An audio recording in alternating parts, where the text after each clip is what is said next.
Слава Господу Богу и Пресвятой Деве Марии.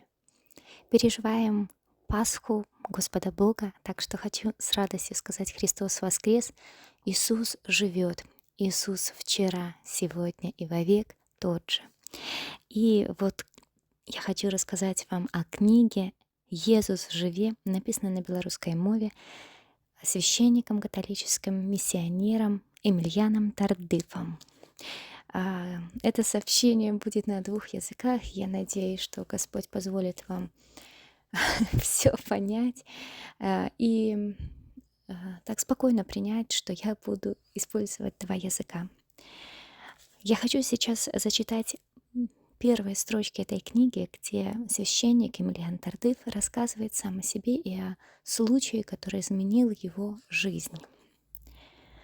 У 1973 годзе я быў правінцыялам кангрэгацыі місіянераў Найсвяцейшага сэрца Езуса ў Дамініканскай рэспубліцы. На працягу 16 гадоў, якія я правёў у гэтай краіне як місіянер, я зашмат працаваў, забываючыся пра ўласнае здароўе. Шмат часу я прысвячаў матэрыяльнаму клопату, будове касцёлаў, заснаванню семінарый, асяродкаў чалавечага жыцця, катэтэхічных цэнтраў.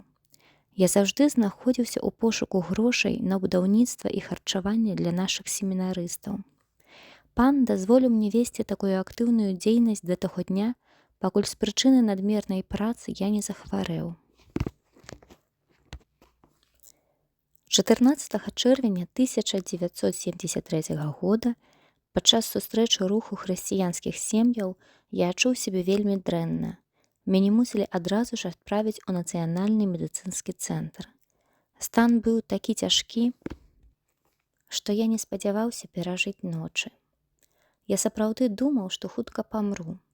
Шмат разоў я разважаў пра смерць, прапаведаваў на гэтую тэму, але ніколі раней смерць не была так блізка, і гэты досвед мне не спадабаўся. Медыкі зрабілі вельмі дакладнае абследаванне і вызначылі вострыя сухоты лёгкіх. На русском языке это туберкулёз лёгкіх. Зразумеўшы што ўсё ажно так кепска, я захацеў вярнуцца на радзіму ў Канаду, у Квэбэк, дзе я нарадзіўся і дзе жыла мая сям'я. Але я быў такі слабы, што не меў сілы на гэта. Для таго, каб вытрываць такое падарожжа, я мусіў чакаць паўмесяца і прымаць розныя сродкі для падмацавання. У Канадзе мяне паклалі ў спецыялізаваны медыцынскі цэнтр, дзе была праведзена паўторнае абследаванне, каб выявіць дакладна, чым я хварэю. На працягу ліпеня мне рабілі аналізы, біяпсію, рэнтгенаграмы і іншае. І пасля ўсіх гэтых даследаванняў яны пацвердзілі, што вострыя сухоты глыбока пашкодзілі абодва лёгкія. Каб крыху мяне падбадзёрыць, мне сказалі, што магчыма, праз год лячэння і адпачынку я здолею вярнуцца да хаты. Аднойчы ў мяне былі 2 цікавыя наведванні. Па-першае, да мяне прыйшоў святар, галоўны рэдактар часопіса «Нотр-Дам», які папрасіў мяне дазволу зрабіць здымак для артыкула пад назваю «Як жыць са сваёю хваробай». Не паспеў ён развітацца, як у палату ўвайшлі 5 свецкіх чалавек з малітоўнай групы харызматычнай адновы. Харызматычная аднова – гэта рух у каталіцкім касцёле. Ён аб'ядноўвае вернікаў, якія перажылі ў сваім жыцці асаблівае дзеянне Святога Духа. Гэтае дзеянне найчасцей праяўляецца ў навяртанні і перажыванні Божай любові, а часам у духоўным альбо фізічным аздараўленні. Адметнай рысай руху з'яўляецца адкрыццё і вера ў асаблівае дзеянне Святога Духа і яго надзвычайных дароў, харызматаў. Адсюль часам сустракаецца іншая назва – аднова ў Духу Святым. Рух аб'ядноўвае дзесяткі мільёнаў католікаў па ўсім свеце. Некаторыя лічаць, што аднова – гэта нават не рух, бо аднова не мае ні заснавальніка, ні даты паўстання, ні супольных правілаў. І тым не менш, аднова – гэта велізарная колькасць малітоўных групаў, супольнасцяў, курсаў, школаў евангелізацыі і нават новых манаскіх супольнасцяў. Усе гэтыя структуры аб'ядноўвае досвед дзеяння Святога Духа, жаданне евангелізаваць, малітва праслаўлення і заступніцтва. Харызматычная аднова з'явілася амаль адначасна на некалькіх кантынентаў у часе Другога Ватыканскага сабору. Жывучы ў Лацінскай Амерыцы, я часта кпіў з адновы, смяялся.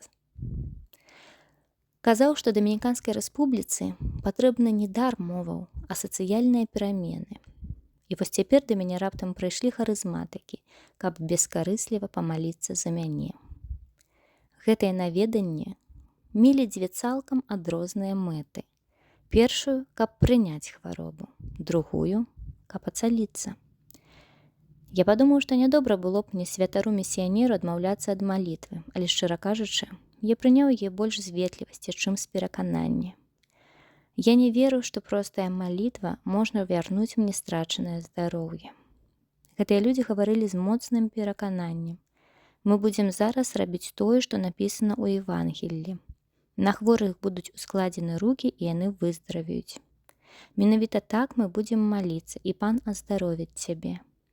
Яны ўсе разам падышлі да фатэля, у якім я адпачываў, і ўсклалі на мяне рукі. Паколькі я ніколі не бачыў нічога падобнага, то гэта мне не падабалася. Я адчуваў, што маю смешны выгляд з іхнімі ўскладзенымі на мяне рукамі. Да таго ж мяне бянтэжыла, што людзі, якія праходзілі па калідоры, з цікаўнасцю зазіралі ў прыадчыненыя дзверы. Таму я перапыніў малітву і прапанаваў: «Калі вы не супраць, давайце зачынім дзверы». «Добра, ойча, няма праблемаў», — адказалі яны. Дзверы зачынілі, але праз іх ужо ўвайшоў Хрыстус. Падчас малітвы я адчуў моцнае цяпло ў лёгкіх. Мне падалося, што гэта рэцыдыў сухотаў і што я зараз памру. Але гэта было цяпло любові Езуса, які дакрануўся да мяне і аздараўляў мае хворыя лёгкія. Падчас малітвы з'явілася прароцтва. Пан сказаў мне: «Я зраблю цябе сведкам маёй любові». Езус, які жыве, вярнуў жыццё не толькі маім лёгкім, але таксама і майму святарству і ўсёй маёй істоце. Праз 3-4 дні я пачаў адчуваць сябе зусім добра. У мяне быў апетыт, і я добра спаў і не адчуваў ніякага болю. Медыкі былі гатовыя адразу распачаць лячэнне, аднак, на жаль, ніякія лекі не давалі рады той хваробе, якую яны вызначылі. Тады яны вырашылі рабіць мне спецыяльныя ін'екцыі для ўмацавання хворага арганізма, але і гэта не дало жаданых вынікаў. Я ж адчуваў сябе цалкам добра і хацеў вярнуцца да хаты, але мяне змусілі ўвесь жнівень правесці ў шпіталі. Лекары шукалі сухоты, якія неспадзявана выслізнулі з іх рук і не змаглі знайсці. Напрыканцы месяца пасля шматлікіх абследаванняў ардынатар звярнуўся да мяне: «Ойча, мы выпісваем вас дадому, вы цалкам здаровы, але гэта пярэчыць усяму, чаму вучыць медыцына. Мы не ведаем, што адбылося».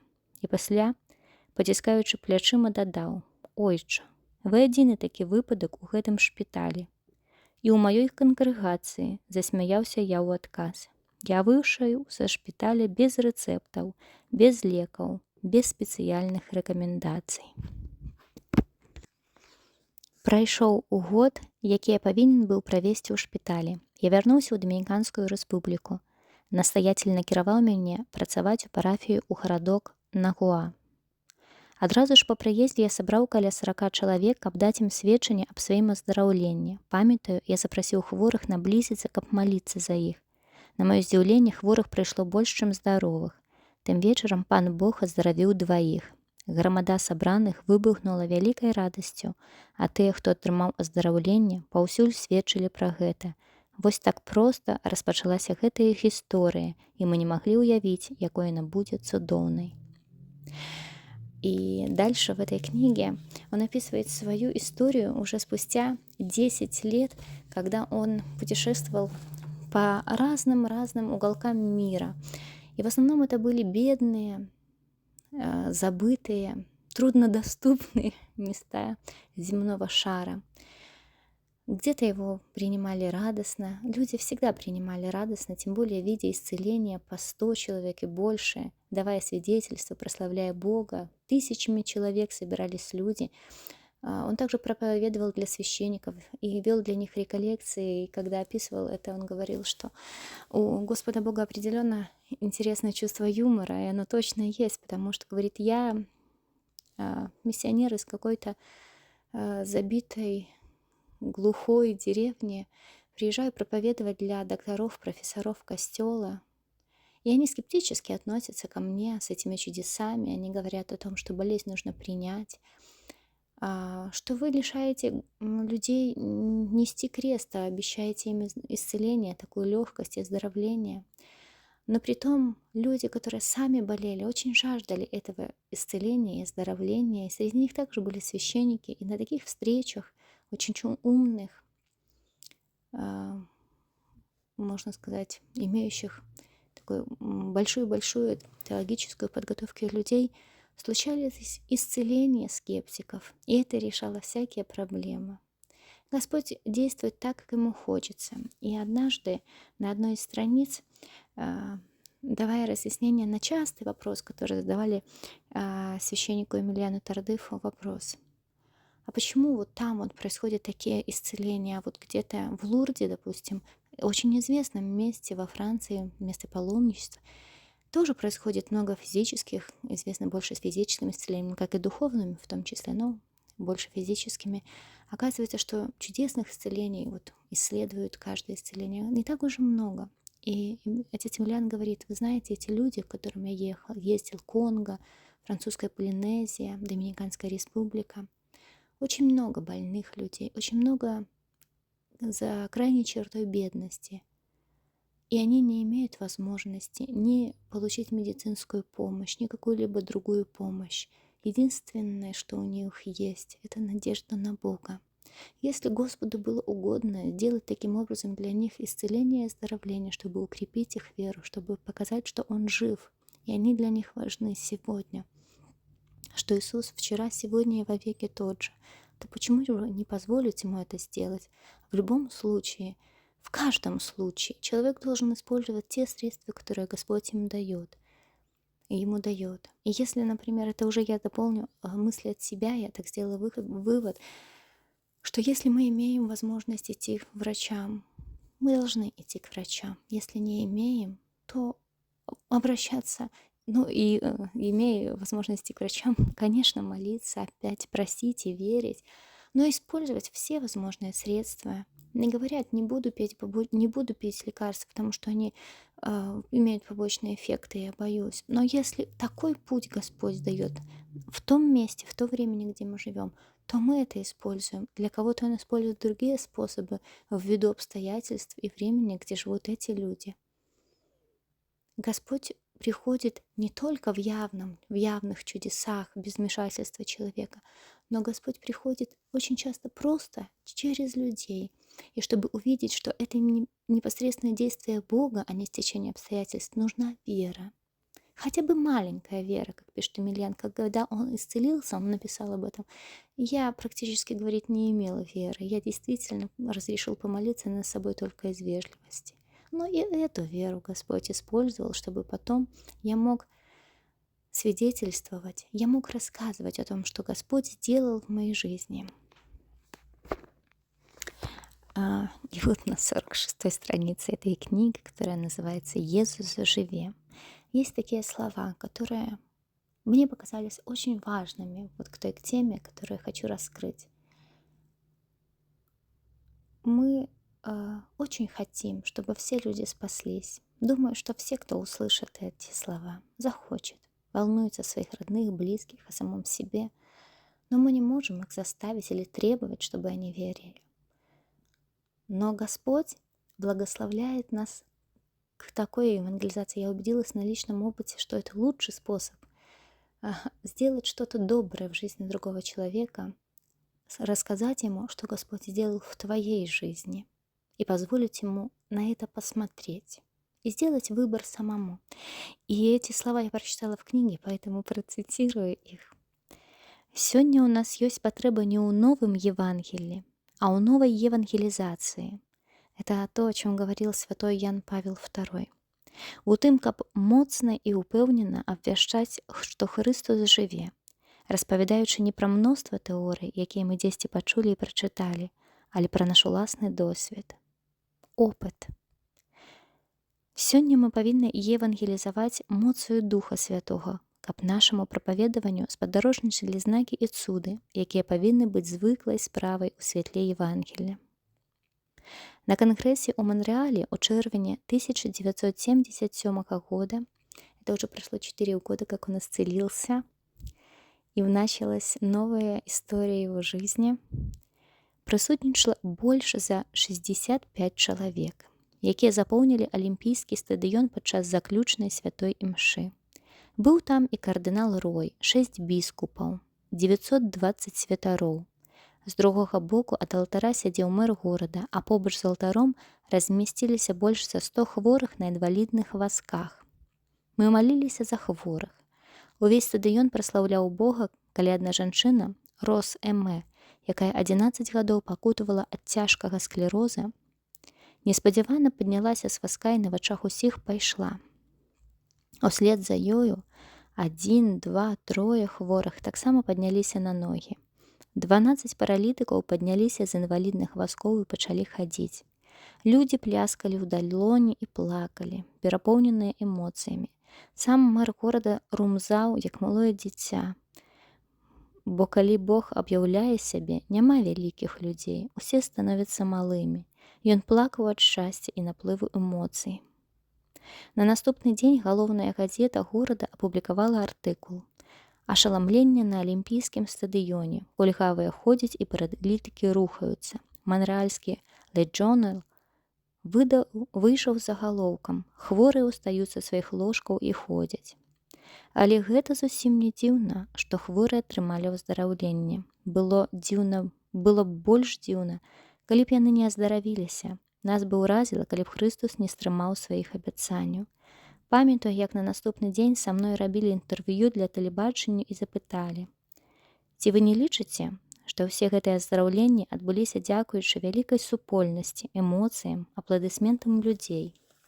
Я адказаў: «Добра, тады растлумачце мне, чаму падчас бейсбольнага або футбольнага матчаў ніводны паралітык ніколі не падняўся з ложка і ніводны хворы на рак не аздаравіўся, калі перамагла яго найулюблёная каманда. Адзіны адказ на ўсё гэта – Езус уваскрос і жыве сёння сярод нас. Не шукаем іншых тлумачэнняў, бо ў любым выпадку памылімся».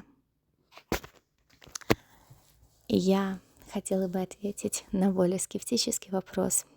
Если из 100 людей на инвалидных креслах, которые там присутствовали, исцелились 12, но это меньшинство, то почему не исцелились остальные?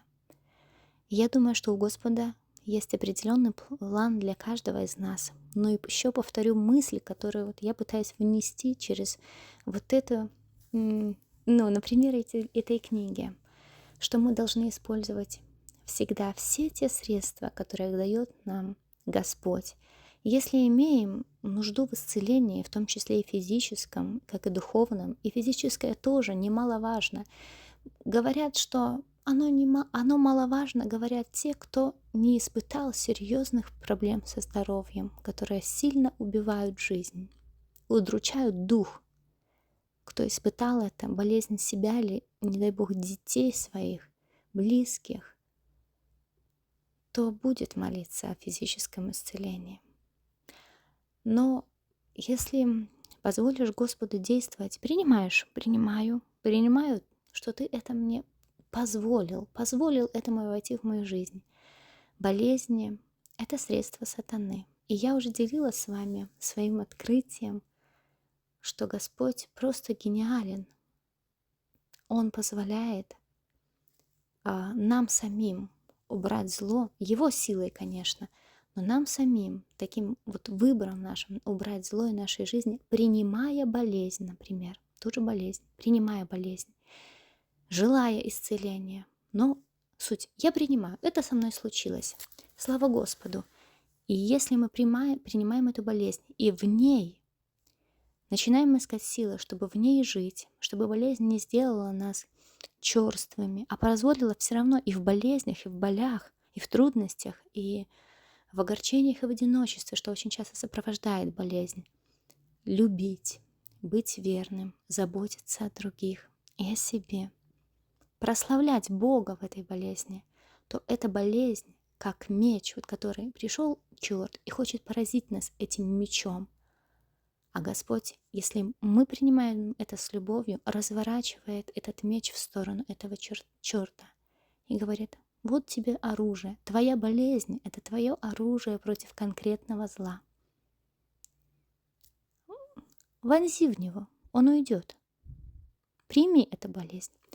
И в книге отца Александра Жирносека «Помилованные», где он тоже рассказывает о своем опыте около 20 лет участия вот этой харизматической супольности, обновления в Святом Духе, с вот этой силой Святого Духа знаками, он говорит, что я ее покинул через 20 лет. Есть там, конечно, и человеческие эмоции, но и сила Духа, которая не может не впечатлять. Но вот делая вывод, он рассказывает одну историю. Он говорит: однажды был в Красном костеле, шла имша, и ко мне подошла женщина, которая попросила помолиться надо мной, чтобы исцелиться от алкоголизма, которым она страдала очень много лет. И я помолился над ней. И она исцелилась и приходила на следующий день или через какое-то время, уже не помню по книге, и говорила, что абсолютно исцелилась. И он говорит: я уже имел опыт, я не приписывал это непосредственно себе, что я помолился, вот у меня дар, я харизмат. Я узнал историю этой женщины и уже знал, что Господь действует теми средствами, которые ему угодны. Эта женщина прошла программу 12 шагов анонимных алкоголиков, еще какие-то шаги. Она многие годы боролась со своим алкоголизмом так, как могла, но ничего не помогало. Но именно ее борьба расчувствовала сердце Бога, но также и исцелила ее сердце. Каждый ее шаг, который, по-видимому, по-человечески не приносил результата, но он разворачивал этот меч, которым поражали эти демоны ее, в обратную сторону. И она их побеждала, она исцелялась. На самом деле она исцелялась. И говорит, и моя молитва была только заключительной точкой, когда Господь решил поставить эту точку. То есть каждый из нас имеет свой путь. И те на инвалидных креслах 12 исцелилось из 100, остальные нет. Имеют свой путь. И нам нужно бороться. И им нужно проходить этот путь, веря в благость Бога. Всему свое время и место. Но то, что Иисус исцелял, Иисус исцеляет и сегодня. И для Него важно и физическое исцеление, и духовное исцеление. И сегодня я прочитала слова, которые меня особенно тронули. Вот Евангелие читала от Иоанна. В конце 9 главы есть такие слова. Фарисеи говорят Иисусу: так что, и мы слепы? А он говорит: если бы вы признали, что вы слепы, то на вас бы не было греха. Но как говорите, что видите, то грех на вас. И вот порой в наш путь, и наши трудности, и наши болезни, они жмут нас, чтобы все-таки мы признали правду о себе.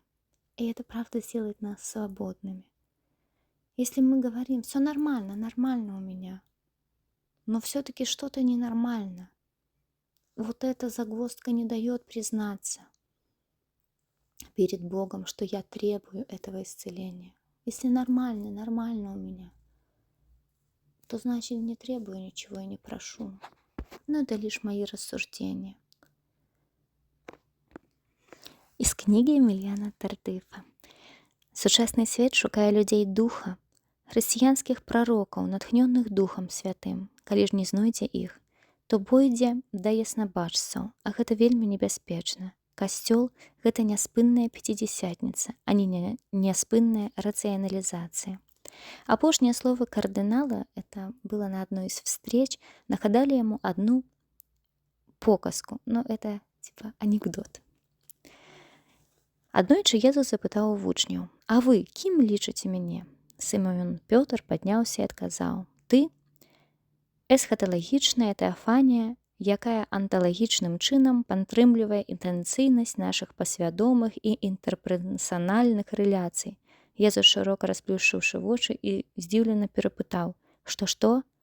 Але Пётр не здолеў паўтарыць, бо ўжо забыўся, што сказаў. Забыўся, бо не меў таго ў сэрцы, а толькі ў розуме. Свет стаміўся ад тэорый і літаратурных апісанняў. Ён прагне жывога і дзейснага слова, якое ажыццяўляе тое, што ў ім закладзена.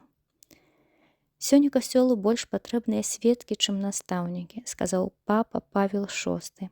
Сведкі, якія самі могуць даць досвед новага жыцця, прынесенага Езусам Хрыстом.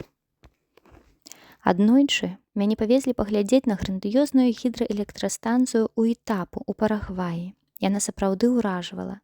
Людзі і нават грузавікі здаваліся маленечкімі мурашамі ў параўнанні з гіганцкай бетоннай дамбай. Там выпрацоўваецца столькі электраэнергіі, што яе дастаткова для ўсёй краіны, а частка экспартуецца ў Бразілію і Аргенціну. Увечары мы вярталіся. Маю ўвагу прыцягнула тое, што да некаторых хаткаў працаўнікоў электрастанцыі не была падведзена электрычнасць, а іх ледзь-ледзь асвятлялі тонкія васковыя свечкі. За некалькі метраў ад найбольшых у свеце электратурбінаў і генератараў не было электрычнага святла, а толькі свечкі. Патрэбныя былі правады, па якіх электрычнасць трапіла б у іх хаты. Тое самае часам здараецца і з намі. Нашае жыццё, замест таго, каб асвятляцца электраэнергіяй, асвятляецца аднымі свечкамі, бо мы не падключаныя да Езуса, святла свету. Нават многія з тых, хто працуе ў структурах касцёла, не маюць гэтага святла ў сваіх сэрцах. Мы быццам тыя турысты, якія, убачыўшы прыгожы краявід, хапаюцца за фотаапараты і фатаграфуюць. Замест таго, каб захапляцца жывымі краявідамі і атрымліваць ад гэтага асалоду, яны разглядваюць адбіткі таго краявіду на паперу. Праўдзіва абвяшчае Евангелле не той, хто распавядае пра Езуса, а той, хто можа паказаць жывога Езуса тым, хто евангелізуе, каб яны маглі сказаць потым, як самаране: «Мы верым уже не дзеля твайго апавядання, бо самі пачулі і ведаем, што ён сапраўды збаўца свету». Ніхто, аднак, не зможа перадаць жыццё Хрыста ў воскрослага, калі сам не спазнаў Езуса, які жыве сёння. То есть это говорит о том, что если Иисус что-то сделал в вашей жизни, если Он изменил вашу жизнь, если Он, может быть, обстоятельства не изменились, и люди вокруг вас не изменились, но, может быть, вы изменились, и это придало больше мира, спокойствия, надежды в вашу жизнь, больше радости, больше добра, то кто это принес? Благодаря кому это? Иисусу. Если вот это можно показать другим, то это настоящее чудо, и это настоящее свидетельство. Я хочу закончыць гэтую кнігу цікавым выпадкам. Пасля серыі рэкалекцый, якія на працягу 2 тыдняў праводзіў у Палінезіі, я сеў у самалёт, каб вярнуцца дадому і спадзяваўся адпачыць у дарозе. Пакуль самалёт узнімаўся сярод аблокаў і здавалася, што мы амаль дакранаемся да нябёсаў, я пачаў слухаць касету са спевамі Джона Літлтана, які спяваў: «Гэта яшчэ не скончана, твае падарожжа яшчэ не скончыліся». Гэтыя словы глыбока кранулі мяне. Яны ўспрымаліся як прароцтва, і я гучна сказаў: «Аман». Чалавек, які сядзеў побач і чытаў газету, уважліва паглядзеў на мяне з-пад акуляраў. Прыняў, мабыць, мяне за ненармальнага, які размаўляе сам з сабою. У сапраўднасці, мае падарожжы распачаліся 55 гадоў таму, калі я прыйшоў у гэты свет з бязмежнай Божай любові. Цяпер жа я распачаў падарожжа назад, у вечную айчыну, у нябесны Єрусалім, дзе няма гора і слёз, хваробаў і смерці. Кожны дзень я ўсё бліжэй дадому, які заўсёды адчынены, куды адышоў добры Езус, каб падрыхтаваць нам месца сярод святых. Я мару пра світанне, калі я прыйду да крышталёвых брамаў і да сценаў прыгончаных яшмай. Ужо бачу, як я іду па залатых вуліцах да ўзбярэжжа крышталёвага мора, дзе раскінуўся новы Єрусалім, аздоблены чырвонымі рубінамі, зялёнымі смарагдамі, да изумруды и желтыми топазами. Это описание из книги Апокалипсиса. Я помню, когда я сама прочитала, это город Бога, где не нужен будет свет, потому что сам Бог освещает его. Это город, где будут жить избранные Божии во вечность. И я тогда так восхитилась, как красиво он написан. И тогда был праздник. и мне подарили определенную сумму денег и сказали, ну купи себе что-нибудь. И я пошла выбрать себе сережки и увидела сережки, которые были украшены разноцветными камнями. И там был и красненький, и зелененький, и синенький, и беленький. И я вспомнила это описание. Конечно, это были не натуральные камни, но все-таки вот символичность, символизм мне очень понравился. И, кстати, сейчас они на мне. Так не специально совпадало. Я подумала, здорово, нас ждет прекрасное будущее. І дальше он пишет: «Я окунуўся ў бліскучае, як срэбра вадзе жыцця, што выцякае з-пад трона Божага баранка, побач з дрэвамі, што даюць парасткі і гаючыя плады 2 разы на год. Падарожжа ўжо распачалося, і вяртання да таго, што было, няма.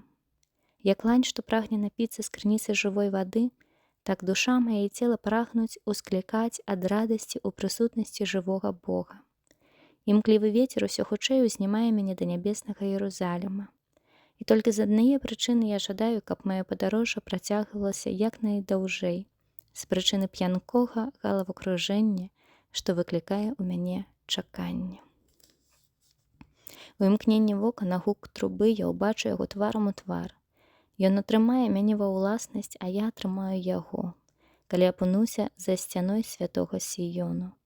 Я атрымаў асабістае запрашэнне, напісанае крывёю Хрыста, для ўдзелу ў вяселлі Божага баранка.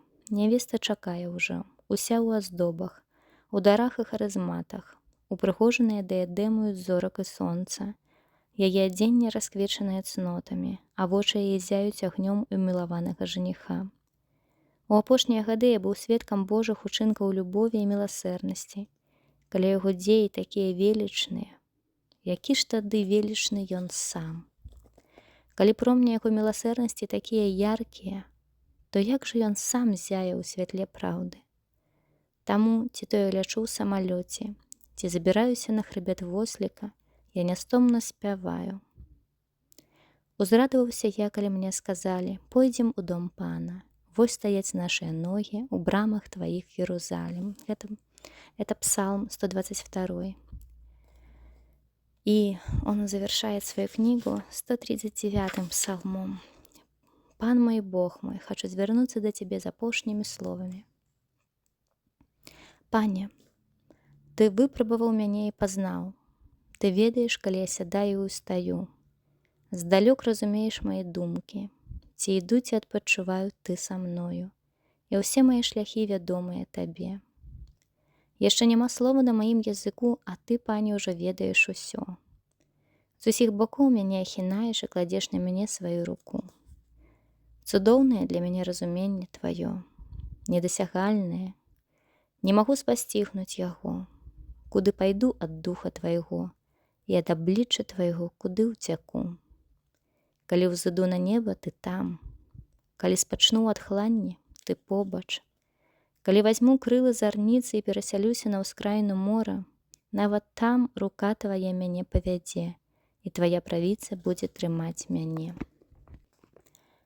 Калі скажу я, няхай змрок мяне накрые, а святло навокал няхай зробіцца ноччу, нават змрок не будзе цёмны для Цябе, а ноч будзе яснай, як дзень, цемра, як святло. Ты стварыў маё нутро і выткаў мяне ва ўлонні маёй маці. Слаўлю Цябе, бо я цудоўна створаны, дзівосныя справы Твае. Ты добра ведаеш маю душу. Не былі схаваныя ад Цябе мае косткі, калі ў таямніцы мяне стваралі. Я сатканы быў у глыбіні зямлі. Твае вочы бачылі мяне ў зародку. У кнізе Тваёй запісаны ўсе мае дні, калі ніводнага з іх яшчэ не было.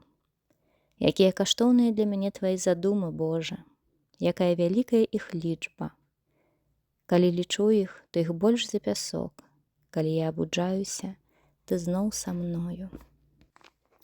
И еще есть один такой фрагмент про ослика. Пасля падарожжа ў Панаму я вярнуўся да сваіх звыклых абавязкаў у парафіі. На наступны дзень я падрыхтаваўся наведаць адну супольнасць далёка ў гарах. Я быў вымушаны падарожнічаць на восліку. Пакуль мой вослік павольна крочыў, я разважаў. Цудоўныя шляхі Бога, і ў самалёце на асле мы заўжды яго пасланнікі. Натоўпу 10 000 або 60 чалавек, усе яны яго дзеці. Гэтыя убогія, што жывуць у гарах, сапраўдныя убогія Яхве. Пан такі цудоўны. Спачатку мы ляцім у самалёце, а потым ён загадвае нам перасесці на асла, каб навучыць нас пакоры. На хрыбце восліка я атрымаў вельмі важны урок. Кожны з нас пакліканы быць нібы той вослік, які прывозіць Езуса ў Єрусалім у пальмовую нядзелю. Нашае пакліканне ў тым, каб несці Езуса Хрыста. Мы гліняны посуд, і ў нашых сэрцах нясем каштоўны скарб. Ва ўсіх месцах, куды мы нясем Хрыста, здараецца тое самае. Сляпыя зноў бачаць, кульгавыя ходзяць, пракажоныя ачышчаюцца і глухія чуюць, памерлыя ўваскрасаюць, убогім обвящается добрая новина. Эта книга вся состоит из описания очень многих многочисленных, удивительных, иногда смешных, невероятных чудес исцеления. И я поняла, что я выбрала, наверное, самые трудные моменты этой книги, более сухие, но они были важны для меня, чтобы передать весь смысл, потому что я читала об этом и думаю так сама, согласна с этим, что если нам расскажут, что где-то произошло чудо, нам будет, конечно, интересно, но это, возможно, не изменит нашу жизнь. Но если чудо произойдет с нами, то это изменит нашу жизнь и, возможно, изменит чью-то жизнь, кому мы об этом расскажем. Нужно, чтобы чудо произошло с нами, но тем не менее, не могу не рассказать и прочитаю с первых страниц чудеса, которые потом только ширились и увеличивались, и были такие разнообразные. Но расскажу про Нагуа. Это место, где священник Эмилиан Тардыф приехал после своей болезни. Это были первые его шаги в молитвах исцеления, оздоровления, в Евхаристии. Когда была Евхаристия, он просил исцелять этих людей, которые приходили тысячами, собирались на улицах, под пальмами. Нагуа был городом проституции. Что могло изменить его за пару месяцев? Кто мог его изменить? Я расскажу вот, наверное, об этом чуде, который просто будет как пример многих-многих чудес, описанных на страницах этой книги. Адбывалася так шмат цудаў, што немагчыма было іх злічыць. Пары, якія жылі ў свабодным саюзе, бралі шлюб. Моладзь вызвалялася ад наркатычнай і алкагольнай залежнасці. Гэта быў цудоўны улоў. Столькі часу я закідваў вуды, а цяпер пан напоўніў сеткі гэтак шчодра, што здаваўся човен вось-вось патоне. Jesús вызваляў свой народ з кайданоў няволі. Падчас парафіяльных рэкалекцый мы сведчылі пра Хрыста і пасля, у часе Еўхарыстыі, маліліся за хворых. Першае словапазнанне, якое я тады атрымаў, гучала так. Тут ёсць жанчына, якая ў гэтую хвіліну аздараўляецца ад раку. Яна адчувае моцнае цяпло ва ўлонні. Я працягваў маліцца, і прыходзілі новыя словы пазнання, якія пазней пацвердзіліся сведчаннямі. Толькі на першае слова не было ніякага пацвярджэння. Назаўтра ж адна жанчына падышла да мікрафона і сказала: «Напэўна, вы не чакалі ўбачыць мяне тут. Я грэшніца, вулічная дзеўка, шмат гадоў займалася прастытуцыяй. Учора мне захацелася прыйсці на святую імшу, у часе якой маліліся за аздараўленне. З прычыны свайго ладу жыцця я пасаромілася пайсці наперад і засталася наводдаль, за плотам. Я хварэла на рак, перанесла 2 аперацыі, якія не здолелі затрымаць хваробы. Але калі святар сказаў, што хтосьці атрымлівае аздараўленне ад раку, я адчула, што гэта пра мяне. Пан Бог аздаравіў яе не толькі ад раку цела, але ад раку душы. На наступны дзень яна пакаялася і прыняла святую камунію. Калі я бачыў, з якой радасцю і слязьмі шчасця на твары яна прымае святую камунію, мне прыгадаўся марнатраўны сын, што спажываў адкормленае цяля, якое бацька загадаў прыгатаваць яму.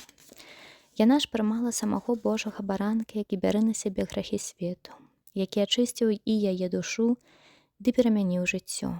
Яна вярнулася ў бардэль, каб са слязьмі на вачах даць сведчанне сваім сяброўкам. Я не буду казаць, каб вы пакінулі гэтае жыццё.